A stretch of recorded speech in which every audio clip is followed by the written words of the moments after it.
Welcome back to my channel. ఈరోజు మనం 9th March 2026 యొక్క కరెంట్ అఫైర్స్ అయితే చూద్దామండి. So first current affairs discuss చేద్దాము. సో భారతదేశంలో రింగ్ కారిడర్ మెట్రోగా ప్రసిద్ధి చెందింది ఏది? సో ఇప్పుడు మనకి రీసెంట్గా రింగ్ కారిడర్ మెట్రోగా ఇనాగ్రేట్ చేయడం జరిగిందండి. అది ఏంటి? హైదరాబాద్ మెట్రోనా, చెన్నై మెట్రోనా, ఢిల్లీ మెట్రోనా, అంటే దీన్ని మనం పింక్ లైన్ అని కూడా అంటాము, లేదంటే ముంబై మెట్రోనా? సో మనకి కరెక్ట్ ఆన్సర్ వచ్చేసి ఢిల్లీ మెట్రో అండి. ఏంటి? ఢిల్లీ మెట్రో పింక్ లైన్ అనమాట. సో ఇది మనకి భారతదేశంలోని రింగ్ కారిడర్గా అభివృద్ధి చెందింది. సో అసలు రింగ్ కారిడర్ అంటే ఏంటి అంటే, ఇప్పుడు మనకి ఈ మెట్రో లైన్స్ ఏవైతే ఉంటాయో అవన్నీ కూడా ఇప్పుడు మనకి ఇలా స్ట్రైట్గా కాకుండా ఒక రింగ్ ఆకారంలోని అన్ని ప్రాంతాల్లో కవర్ చేసింది అనుకోండి. సో అదే మనకి రింగ్ కారిడర్ అనమాట. ఇది భారతదేశంలో first ring corridor Delhi metro pink line అని చెప్పి గుర్తుపెట్టుకోండి. సో దీనికి సంబంధించిన కొంచెం ఇన్ఫర్మేషన్ కూడా చూద్దామండి. మన ఆన్సర్ ఏంటి? ఢిల్లీ మెట్రో పింక్ లైన్ అనమాట. సో ఈ ఢిల్లీ లెఫ్టినెంట్ గవర్నర్ ఎవరండి? రీసెంట్గానే మనకి చేంజ్ అవ్వడం జరిగింది. సో గవర్నర్స్ అనేది చాలా చాలా ఇంపార్టెంట్. మనకి న్యూస్లో వచ్చిన ప్రతి స్టేట్ ఏదైతే ఉంటుందో, యూనియన్ టెరిటరీ అయినా స్టేట్ అయినా, వీటి యొక్క గవర్నర్స్, సీఎంస్ వీటన్నిటిని తెలుసుకోవడం మంచిదన్నమాట. సో గవర్నర్ ఎవరు మారారండి రీసెంట్గా? తరుణ్జిత్ సింగ్ అనమాట. తరుణ్జిత్ సింగ్ సంధు గుర్తుపెట్టుకోండి. అండ్ 2 కొత్త ఢిల్లీ మెట్రో కారిడార్స్ని ఏర్పాటు చేయడం జరిగిందండి. సో దీనికి సంబంధించి 33,500 కోట్ల ప్రాజెక్ట్ అనమాట ఇది. సో ఏర్పాటు చేయడం గురించి ఎంత? 33,500 కోట్ల ప్రాజెక్ట్. సో సో ఏదైతే మనకి పింక్ లైన్ ఏదైతే ఉందో అది మజ్లీస్ పార్క్ నుంచి మౌస్పూర్ బాబర్పూర్ అనే లైన్ అనమాట ఇది. అండ్ నెక్స్ట్ కారిడార్ వచ్చేసి దీపాలి అండ్ చౌక్ మజ్లీస్ పార్క్. ఈ 2 కారిడార్స్ అనమాట, గుర్తుపెట్టుకోండి. ఓకేనా? నెక్స్ట్ క్వశ్చన్ చూద్దాము.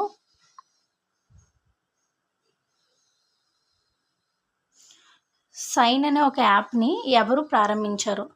రీసెంట్గా మనకి న్యూస్లో ఒక సైన్ అనే యాప్ అనేది వార్తల్లో వచ్చిందండి. సో సైన్ అనే యాప్ని ఎవరు ప్రారంభించారు? ఈ సైన్ అనే యాప్ని ఇండియన్ రైల్వే వాళ్ళైతే ఏర్పాటు చేయడం జరిగిందండి. దేని గురించి అనేది మనం చూద్దాము. సో ఏదైతే మనకి ఉమెన్ ఎంప్లాయీస్ ఉంటారో సో వాళ్ళ గురించి అనమాట. ఓకేనా? ఇండియన్ రైల్వే మన ఆన్సర్ వచ్చేసి. యాప్ పేరు ఏంటండి? Sign app. సో ప్రారంభించిన సంస్థ ఏది అంటే ఇండియన్ రైల్వేస్. సో ఉద్దేశం ఏంటి దీనికి సంబంధించి? మహిళా ఉద్యోగులు కార్యాలయంలో ఎదుర్కొనే లైంగిక వేధింపులు మరియు ఇతర సమస్యలపై ఫిర్యాదులు చేయడానికి సహాయం చేయడానికి ఈ సైన్ అనే యాప్ రిలీజ్ చేయడం జరిగింది. గుర్తుపెట్టుకోండి. అసలు సైన్ అంటే ఫుల్ ఫామ్స్ కూడా మనకి చాలా చాలా important. Shine full form sexual harassments information and notification for empowerment. ఓకేనండి? Sexual harassment information and notification for empowerment అనమాట. సో ఇది మనకి సైన్ యాప్ సంబంధించిన ఇన్ఫర్మేషన్. నెక్స్ట్ కరెంట్ అఫైర్ చూద్దామా?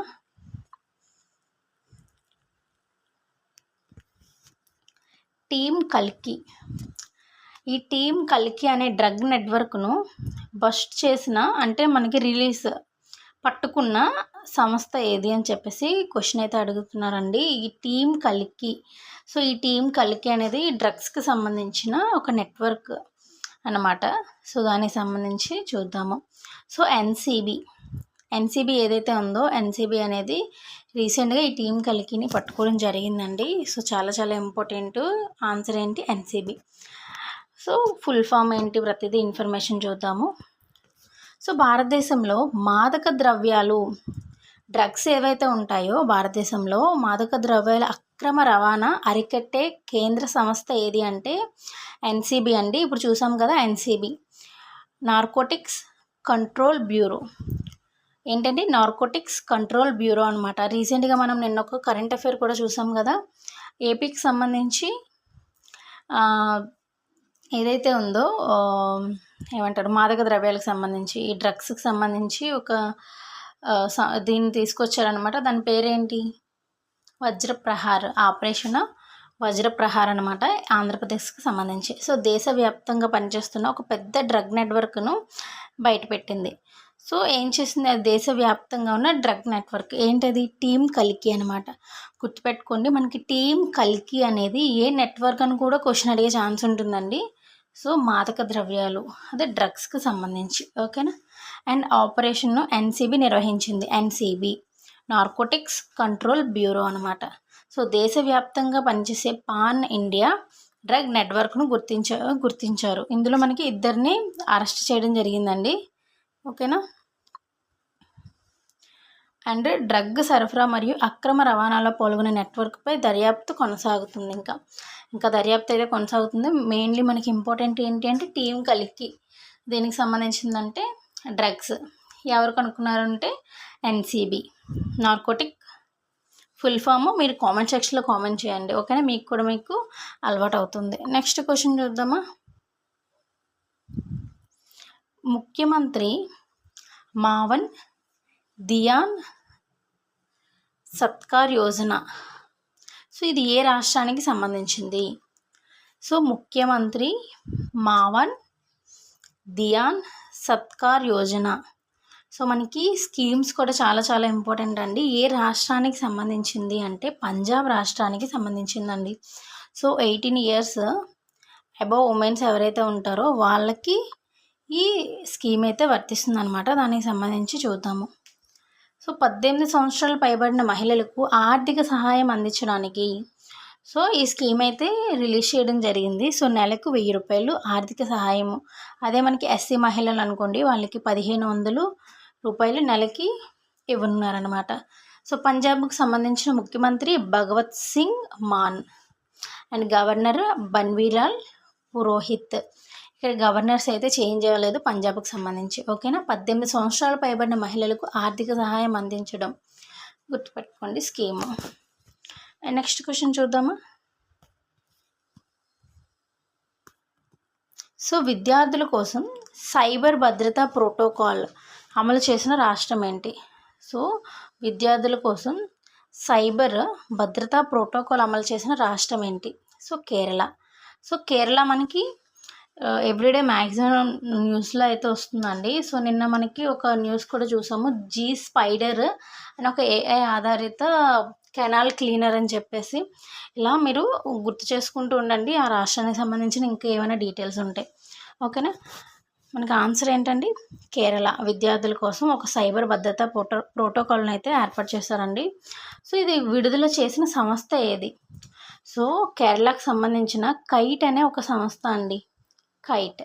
అసలు కైట్ అంటే ఫుల్ ఫామ్ చూద్దాము. Kerala infrastructure and technology for education.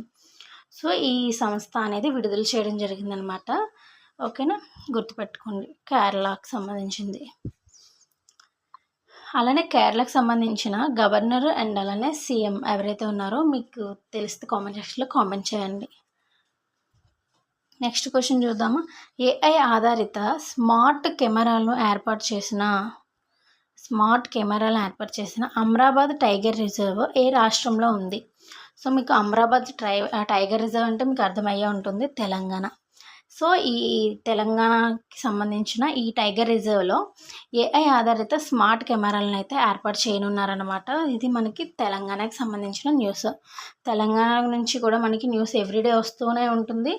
అగ్నిమాపక సిబ్బందిలో రీసెంట్గానే లేడీస్ని రిక్రూట్మెంట్ చేసుకొని ఉన్నారు. 33.33% ఇవ్వనున్నారు వాళ్ళకి సంబంధించి రిజర్వేషన్ అనేది. అండ్ అలానే నెట్ఫ్లిక్స్ హబ్ అక్కడ కూడా రెండవ సంస్థ అనేది అక్కడ ఏర్పాటు చేయనున్నారు. సో హైదరాబాద్లో. సో దీన్ని రిలేటెడ్గా మనం కనెక్ట్ చేసుకుందాము. అండ్ ఏఐ ఆధారిత స్మార్ట్ కెమెరాలను ఏర్పాటు చేసిన అమ్రాబాద్ టైగర్ రిజర్వ్. సో దీని గురించి తెలంగాణ ప్రభుత్వం అయితే అప్రూవల్ అయితే ఇవ్వడం జరిగిందండి. సో దానికి సంబంధించి చూద్దాం. సో తెలంగాణలో మొత్తం 2 టైగర్ రిజర్వ్స్ ఉన్నాయన్నమాట. ఒకటి అమ్రాబాద్ అండ్ ఇంకోటి కావల్. సో 2 టైగర్ రిజర్వ్స్ ఉన్నాయి. ఒకటి అమ్రాబాద్ టైగర్ రిజర్వ్, రెండవది కావల్ టైగర్ రిజర్వ్ అన్నమాట. సో మొత్తం భారతదేశంలో 58 టైగర్ రిజర్వ్స్ ఉన్నాయి. భారతదేశం మొత్తంలో ఎన్ని ఉన్నాయండి, 58 టైగర్ రిజర్వ్స్ ఉన్నాయన్నమాట. సో 58వ టైగర్ రిజర్వ్ ఏది అంటే మాధవ్ నేషనల్ పార్క్. ఇది మనకి ఎక్కడుందో కామెంట్ సెక్షన్లో కామెంట్ చేయండి మీకు తెలిస్తే. నెక్స్ట్ కరెంట్ అఫైర్ చూద్దామా.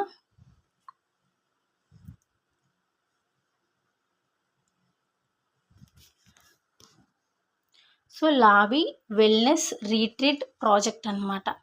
ఈ లావి వెల్నెస్ రీట్రీట్ ప్రాజెక్ట్ ఎక్కడ ఏర్పాటు చేయడానికి ప్రతిపాదించారు? So Lavi wellness retreat project అనేది ఎక్కడికి సంబంధించింది అంటే అనంతగిరి హిల్స్. ఈ అనంతగిరి హిల్స్ అనేవి ఎక్కడున్నాయండి? తెలంగాణలో ఉన్నాయన్నమాట. సో దానికి సంబంధించిన ఇన్ఫర్మేషన్ చూద్దాము. సో ప్రాజెక్ట్ పేరు లావి వెల్నెస్ రీట్రీట్ ప్రాజెక్ట్. సో ఇది మనకి అనంతగిరి హిల్స్, వికారాబాద్, తెలంగాణ రాష్ట్రంలో ఉన్నాయి. గుర్తుపెట్టుకోండి, అనంతగిరి హిల్స్ ఎక్కడ ఉన్నాయి? Vikarabad. So Lavi wellness retreat project అనేది దేనికి సంబంధించింది అంటే, సో ఈ వెల్నెస్ టూరిజం అభివృద్ధికి, ప్రకృతి మధ్యలో ఆరోగ్యము విశ్రాంతి కేంద్రాలు ఏర్పాటు చేయడానికి, స్థానిక ప్రజలకు ఉపాధి కల్పించడానికి అండ్ అలానే పర్యాటక రంగాన్ని అభివృద్ధి చేయడానికి ఈ ప్రాజెక్ట్ అయితే తీసుకురావడం జరిగింది. ఎక్కడ? అనంతగిరి హిల్స్లో. గుర్తుపెట్టుకోండి, వికారాబాద్లో ఉందన్నమాట. నెక్స్ట్ కరెంట్ అఫైర్ చూద్దామా. సెజ్. సో మనకి రీసెంట్గా సెజ్ సంస్కరణలకు భారత ప్రభుత్వం ఎన్ని సభ్యులతో ఎంతమంది సభ్యులతో కమిటీని ఏర్పాటు చేసింది అని చెప్పేసి క్వశ్చన్ అనమాట. ఈ సెజ్ అంటే ఏంటి, కంప్లీట్ డీటెయిల్స్ కూడా చూద్దాము. ఈ సెజ్ నిబంధన సంస్కరణలకు భారత ప్రభుత్వము ఎంతమంది సభ్యులతో కమిటీని ఏర్పాటు చేసింది అంటే 17 మంది సభ్యులతో అండి. ఓకేనా, ఎంతమంది? 17 మంది సభ్యులతో కమిటీని అయితే ఏర్పాటు చేయడం జరిగింది. దానికి సంబంధించిన ఇన్ఫర్మేషన్ అయితే చూద్దాము. సో భారత ప్రభుత్వము ఆర్థిక మండలిని సెజ్ అంటే స్పెషల్ ఎకనామిక్ జోన్ అనమాట. భారత ప్రభుత్వం యొక్క ప్రత్యేక ఆర్థిక మండలి, స్పెషల్ ఎకనామిక్ జోన్స్ అని ఇంగ్లీష్లో అంటాము. సో నిబంధనల్లో భారీ సంస్కరణలు చేపట్టేందుకు 17 మంది సభ్యులతో ఈ కమిటీని అయితే ఏర్పాటు చేసింది. అసలు సెజ్ విధానంలో మార్పులు మరియు సెజ్ 2.0 పాలసీని రూపొందించడానికి అసలు ఎందుకు ఈ కమిటీని వేసింది అంటే, సెజ్ విధానంలో మార్పులు తీసుకురావడానికి అండ్ అలానే పాలసీని 2.0 పాలసీని రూపొందించడానికి తీసుకొచ్చిందనమాట. ఈ కమిటీ గడువు ఎంత అంటే 6 నెలల్లో తమ నివేదిక, రోడ్ మ్యాప్ లేదా సూచనలను సమర్పించాల్సి ఉంటుందన్నమాట. ఎంత గడువు పెట్టుకున్నారండి? 6 నెలలు అనమాట. ఓకేనా. అండ్ నెక్స్ట్ కమిటీ యొక్క అధ్యయనాలు, అంశాలు, దాని గురించి ఇంకొంచెం చూద్దాము. అసలు ఈ సెజ్ చట్టం దేని ద్వారా ఏర్పడింది అంటే 2005 ప్రభావశీలత పరిశీలించడం అనమాట. ఇది సెజ్ చట్టం 2005 అనమాట. గుర్తుపెట్టుకోండి.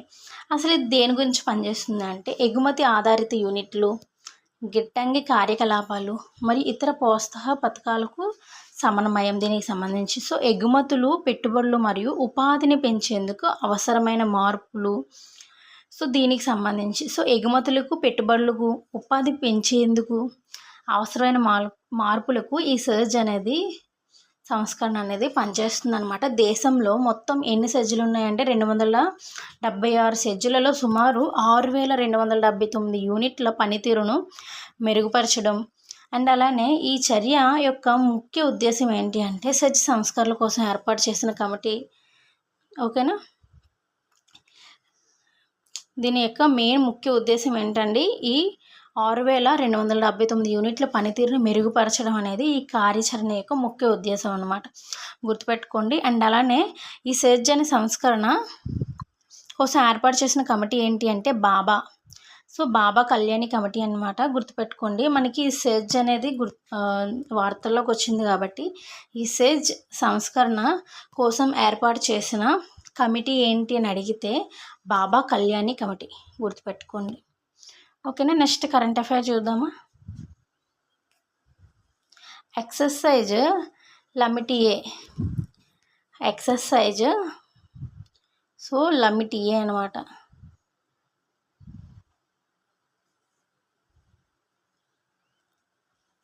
ఈ ఎక్సర్సైజ్ లమిటియే 2026లో ఏ 2 దేశాల మధ్య జరిగింది అంటే 2026 అని కాదు, ఎవ్రీ ఇయర్ కూడా అదే దేశంతో జరుగుతుంది.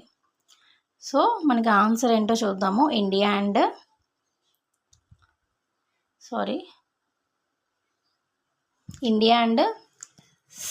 సీసెల్స్, ఈ 2 దేశాల మధ్య మనకి ఈ ఎక్సర్సైజ్ అయితే జరిగిందండి. దీనికి సంబంధించిన కొంచెం ఇన్ఫర్మేషన్ కూడా చూద్దాము. ఎక్సర్సైజ్ లమిటియే సో ఇది మనకి భారత సైన్యము అంటే ఇండియన్ ఆర్మీకి అండ్ సీసెల్స్ డిఫెన్స్ ఫోర్సెస్కి మధ్య జరిగే ఒక ద్వైవార్షిక సంయుక్త సైనిక విన్యాసము. అసలు మనకి ద్వైవార్షిక అంటే ఏంటి అంటే 2 సంవత్సరాలకు ఒకసారి, అంటే 2 ఇయర్స్కి ఒకసారి జరుగుతుందన్నమాట. 2 సంవత్సరాలకు ఒకసారి ఇది మనకి జరగడం జరుగుతుంది. ఓకేనా. అండ్ అలానే ఈ లామిటియే అనేది స్నేహం అని అర్థం.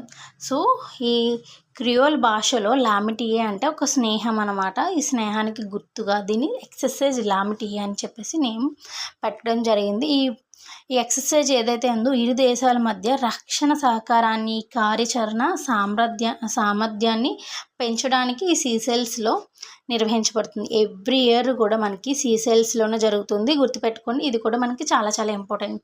ఎక్సర్సైజ్ లామిటియే ఎవ్రీ ఇయర్ కూడా మనకి సీసెల్స్లోనే జరుగుతుంది. ఇది మనకి 2001 నుంచి ఏర్పాటు అయ్యడం జరిగింది. 2 సంవత్సరాలకు ఒక్కసారి జరుగుతుంది.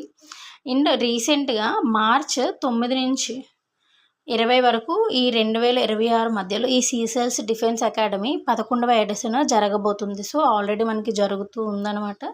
సో 2026 సంబంధించి మార్చ్ 9th నుంచి 20th వరకు.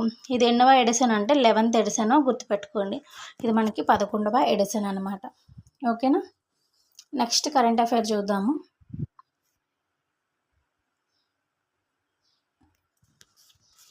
So ICC men's T20 world cup 2026 యొక్క విజేత ఎవరు? సో ఆల్రెడీ మీ అందరికీ తెలిసే ఉంటుంది, మన ఇండియా అన్నమాట. So ICC men's T20 world cup విజేతలు ఎవరు అంటే భారత్. సో మనకి నెదర్లాండ్కి మనకి మధ్య జరిగింది కదా. సో ఇప్పుడు దానికి సంబంధించిన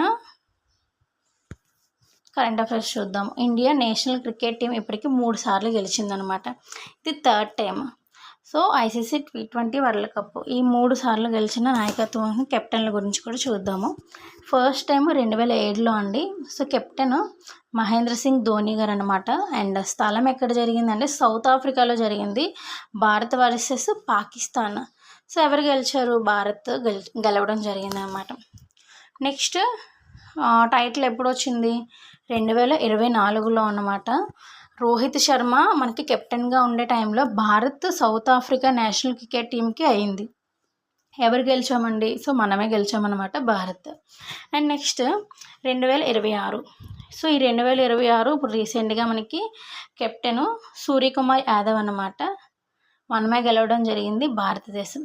గుర్తుపెట్టుకోండి, 3 సార్లు టైటిల్ వచ్చింది, కంటిన్యూస్గా వచ్చింది కూడా మనకే. అండ్ ఎక్కువ సార్లు టైటిల్ గెలిచింది కూడా మనమే అనమాట. గుర్తుపెట్టుకోండి. సో ఇది మనకి 9th మార్చ్ 2026 యొక్క కరెంట్ అఫైర్స్ అండి.